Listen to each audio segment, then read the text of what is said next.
Lego did something almost ridiculous in the first 6 months of 2026. It generated $6.54 billion in revenue from plastic bricks. That was 21% more revenue than the same period a year earlier, and net profit grew even faster. But here is the strange part. The basic Lego brick is not new. It has no screen, it needs no Wi-Fi, and a brick made decades ago still connects with one made today. So why is this old toy growing faster than much of the modern toy market? The answer is not inside the brick. It is inside everything Lego learned to build around it. The story begins in 1932 in the small Danish town of Billund. A carpenter named Ole Kirk Christiansen began making wooden toys. He later named his company Lego from the Danish words leg godt, meaning play well. Over time, wooden toys became plastic bricks. Then those bricks became a system. That word, system, is important. Imagine buying a puzzle today and finding its pieces also fit a puzzle your parents bought as children. Bricks made since 1958 are designed to work together. A castle, a race car, a spaceship, and a flower all begin with the same tiny connection. This gave Lego something most toy companies never get: a product that feels new without making the old one useless. But even a brilliant product can be buried under bad decisions. By the late 1990s, video games were winning children's attention. Lego feared a simple brick was no longer enough. So the company tried to become everything at once. More product lines, more specialized pieces, theme parks, clothing, media projects. From the outside, this looked like innovation. Inside the business, it created chaos.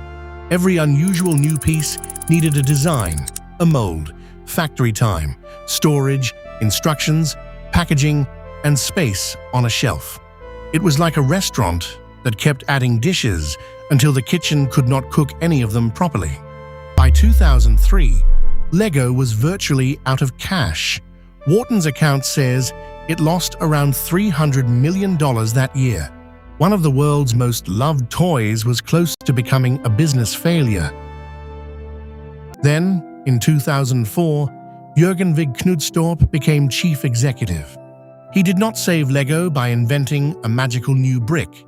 He started with a simpler question: what does Lego do better than anyone else? The answer was the brick, the building system, and the community around it. Lego cut complexity. It pulled away from what it could not run well. It sold its theme park operations, tightened costs, and put attention back on the system. Doing less was not a sign of weakness.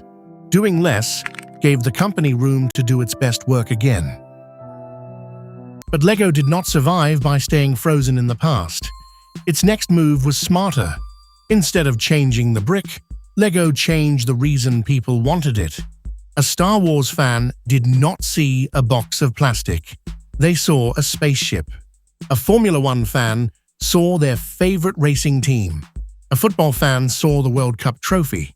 An adult buying Lego botanicals saw flowers that never needed water. The brick remained familiar.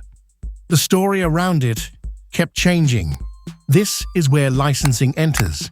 Licensing means Lego pays for permission to use a world people already love. The owner gets money. Lego gets an audience that already cares. Lego also builds worlds of its own, such as Ninjago.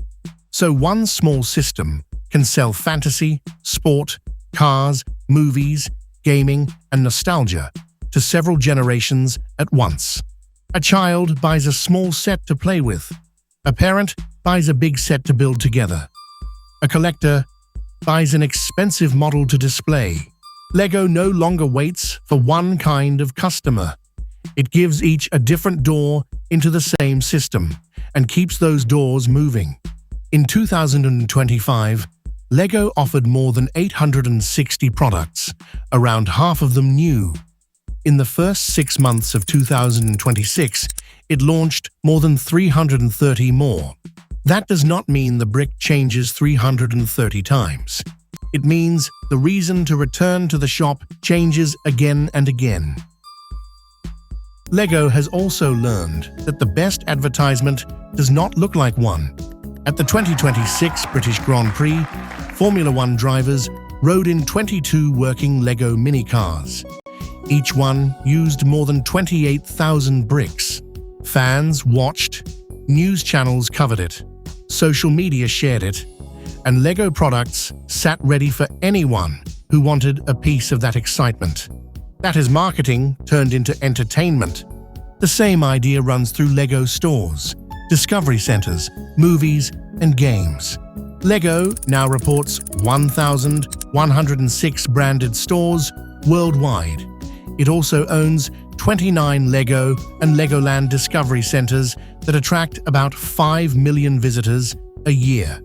The business does not simply place boxes on shelves. It builds places, events, and stories that make the boxes more valuable. Now the financial numbers make more sense. In the first half of 2026, LEGO reported 41.9 billion Danish kroner in revenue, about $6.54 billion. Revenue is all the money coming in before costs are removed. After paying for materials, staff, factories, shops, and marketing, LEGO reported 8.6 billion Danish kroner in net profit. LEGO grew because several parts of the machine worked together. One compatible system, many audiences, hundreds of fresh products, popular partnerships, physical stores and digital worlds, and factories large enough to produce at global scale. But growth still brings risks.